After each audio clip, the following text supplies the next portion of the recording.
Welcome back to my toasty little clay shack in Central Florida. Let's jump back in, picking up where we left off from part 1. This rainbow technique is also something that I saw in one of Sarah's videos.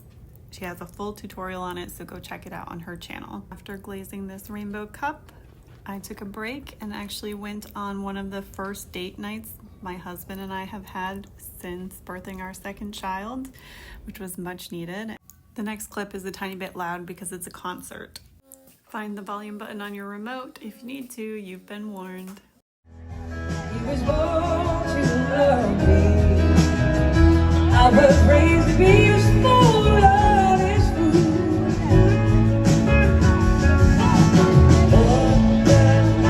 Walk that round, turn it on. Gotta spend a whole life trying.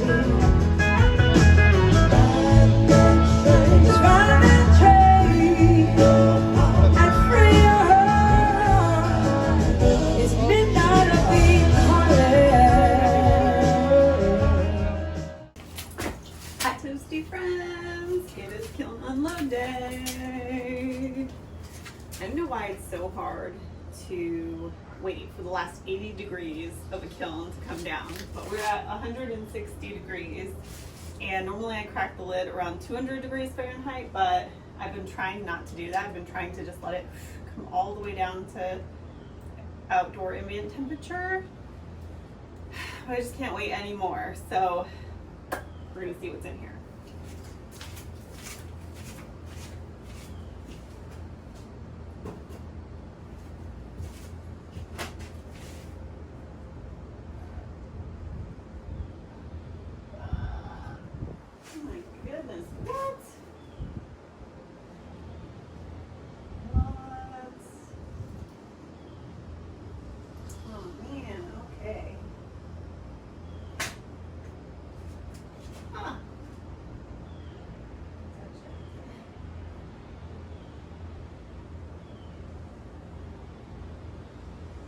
I half expect them to be like liquidy. When I look at them, I want to touch them. Interesting.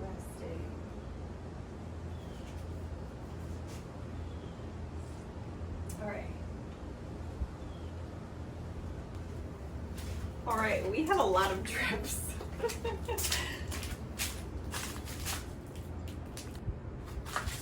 All right, we have a lot of drippies. So I stilted this piece. It's a little bright out. I stilted this piece, and you can kind of see those 3 markings. Yeah, from where I stilted it, but they're not too noticeable. And I followed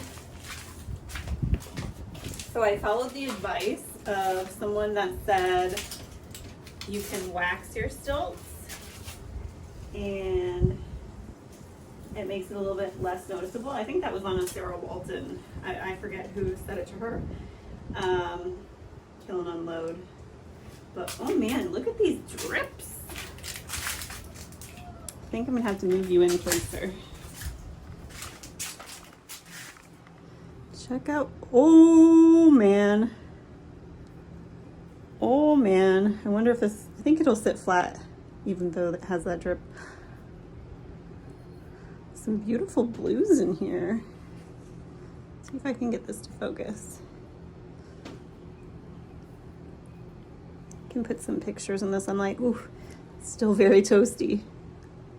So this is, brought my notes. This is 2 coats of honey flux times 2. So on the entire inside, and then 2/3 of the way down on the outside. And then random splotches of Sunrise and Spectrum Spanish Moss. So pretty though.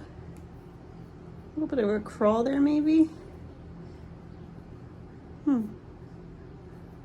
Maybe the way I painted it on, I painted sort of a wavy line. But yeah, that's fun. see the inside. It's hot, hot, hot. I must have had like a little bit of a convex, opposite of concave, bottom to this because there's a bit of clay peeking up and it cooled around it. But yay for no pinholes with the Camille Hoffman method. I don't see any pinholes, but the glaze looks gorgeous. And the clay looks nice, it's not bloating or doesn't have any warts.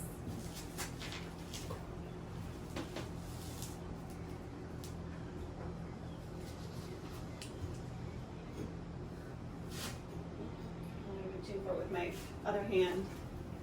Oh, so we did the stilts with wax. And on this speckled clay, forget about it, you can't even tell.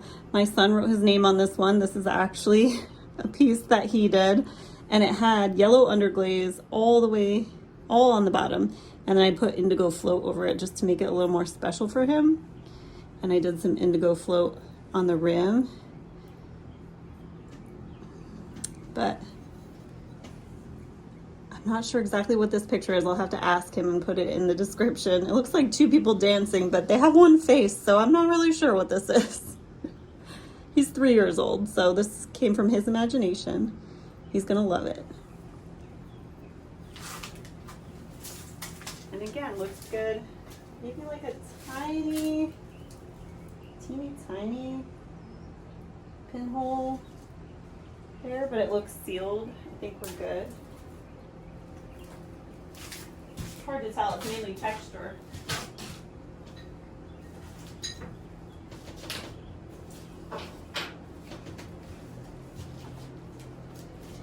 Alright, I was very excited for this. And it came out a little bit darker than I was wanting. So let's see. Do you guys remember my little froggy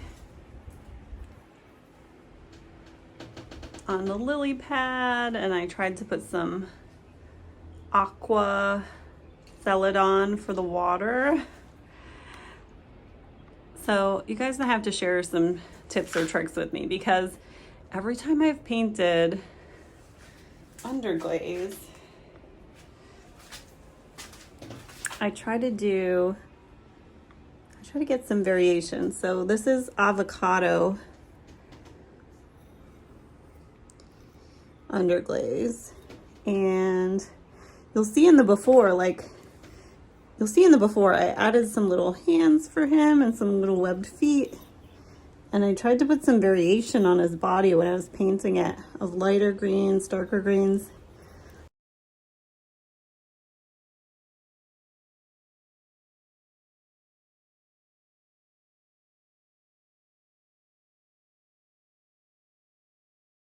But honestly, it's all gotten lost. It's still very cute. And I can't really tell that this is Aqua Celadon. Can almost see it. There. That's probably a good representation of what I'm actually looking at. It's a little bit of a blue tint, but barely. But look at his little carved eyes.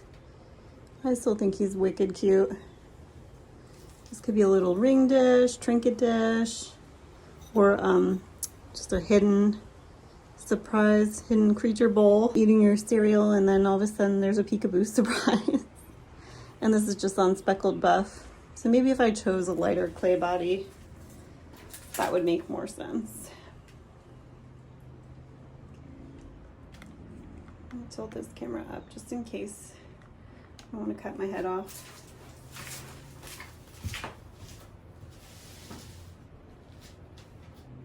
I have some test tiles in here.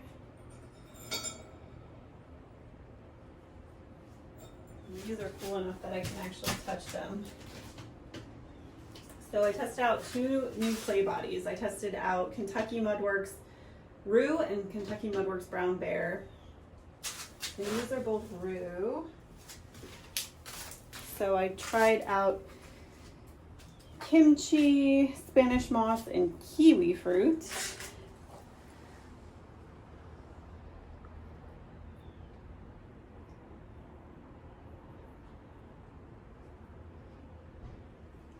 I believe I just layered them. Or I think I did a band of kiwi fruit at the bottom, and then I layered the Spanish moss and the kimchi. I think the kimchi started all the way up the top. Spanish moss, the top 2/3, kimchi, just the top third. Yeah, so it looks a bit different on this roux clay than some of the other clays I've been working with, but that's pretty cool. Let me see if I can get a accurate representation. It's probably closer. A bit of those darker teal, burgundy mauve, and then some lighter blue. I can see some swirling in the top.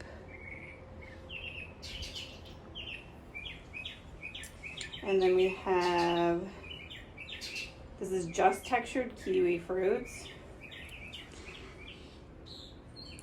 By itself on roux, entirely textured kiwi fruit, and then I just put a little bit of kimchi right up top here with a drip to see what that would look like. And you can see I got a little bit of like purplies and blues right there.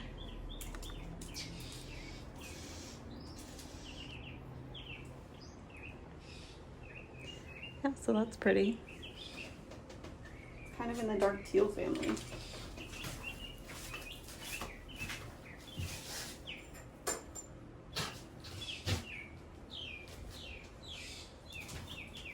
So another stilted piece. Oh, this had a lot of glaze on it. Oh, but it came off. So another stilted piece that I waxed. But this one actually had a lot of glaze, so I think I'd have to grind these little bits, sand them off. This is not what I was going for. So I had a piece on porcelain back from when I first started pottery, really, a couple of years back. And I had a piece in the house. I'll put a picture of it if I can find it.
But this was Blue Tiger's Eye, and this is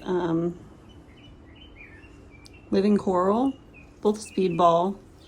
And I just did a layer of Blue Tiger's Eye over the whole piece at the end. So this is 2 coats Blue Tiger's Eye, 2 coats Living Coral, and then a third coat of Blue Tiger's Eye across the whole piece.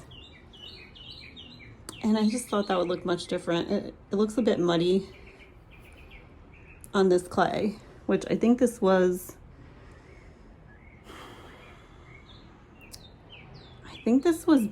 B-mixed with speckles, potentially. This was before I got the roux clay, I believe.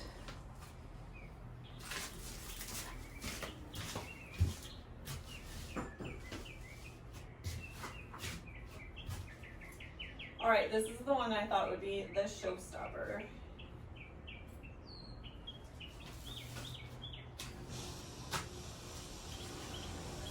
So, woo.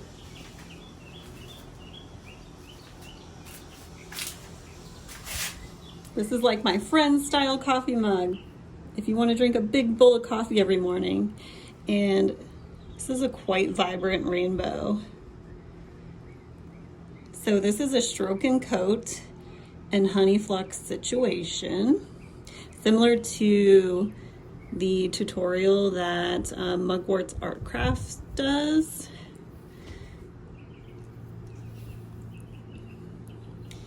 So I kind of followed the same method, and I'll link it to you if I can find that video, if I can link it here, where she applies stroke and coat and then she just smudges it with her finger and layers on all the colors inside and out, and then 2 coats of honey flux on top, with the second coat only going to about 2/3 down.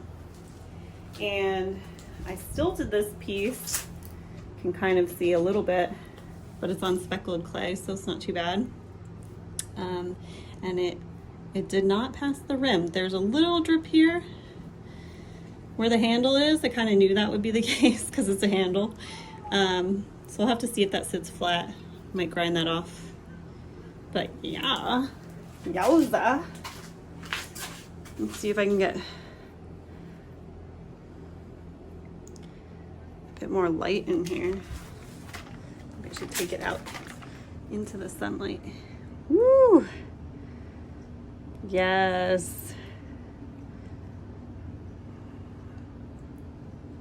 The flux is fluxing.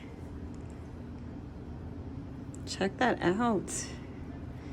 And the handle was like the teal color and the purple. Purple kind of won out. There's a bit of blue still on there. The handle looks good. No like empty crevices. Sorry, there's a lot of shadow right now. And I don't want to drop it. It's a challenging lighting situation. I'm getting that same sort of like bump in the middle as the other one. And I don't remember that being a thing.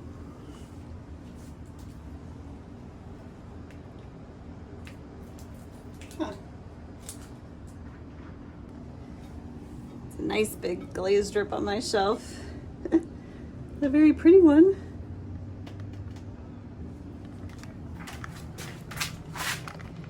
Bring it back under here because I feel like we can see everything better. All right, we have a travel tumbler. This is what I was throwing with my Garrity ribs, the new drinkware ribs. This is on Laguna Redstone clay. Might have to, yeah, so it's redstone clay.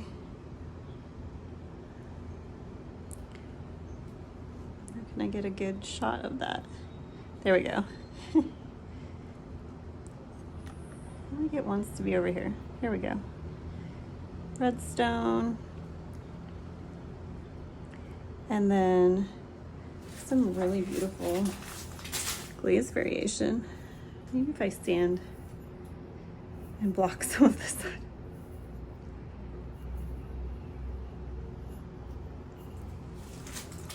I'll film it both ways. Full sun. It's almost too hot to handle.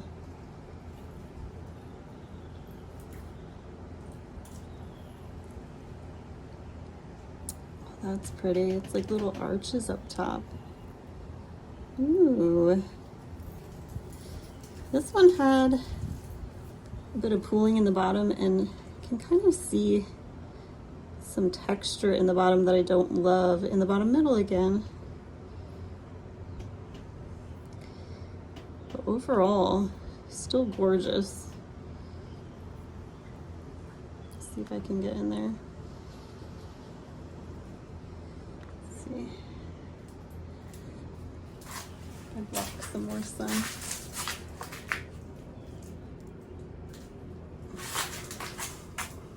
helpful?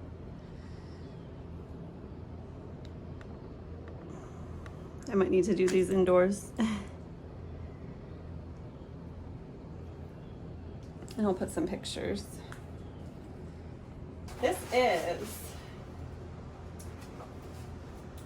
I had a thick batch of honey flux. So 1 times honey flux inside and down to where the ribbing ends.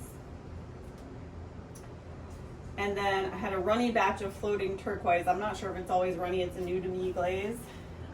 So 2 times floating turquoise, halfway down on top, so to about here, and halfway down on the inside, and then 2 times sangria with a tiny bit of overlap to the bottom of the rib, and then on the inside middle is sangria, like inside band from halfway down to the bottom is sangria. I don't think I glazed honey flux on the bottom, but I didn't continue the sangria all the way to the bottom floor of this, I don't think. 1 time honey flux all over, inside and out. I really hate this lighting. I'll get you closer. 1 time honey flux, inside and out. And then sangria 2 times. I think I painted the Spanish moss, floating turquoise 2 times to about here. Sangria 2 times to about here. A little bit of overlap. And then floating turquoise until about halfway down. Sangria from there with a little overlap all the way to the edge of the inside base. And that honey flux just kind of pooled it in the middle. There's a little bit of texture there that I don't love, but it's pretty cool. Hopefully I can get a silicone lid that will fit the top of this, but if not, maybe it'll just be my travel tumbler. If you're enjoying this week in the life, please hop over to part 3.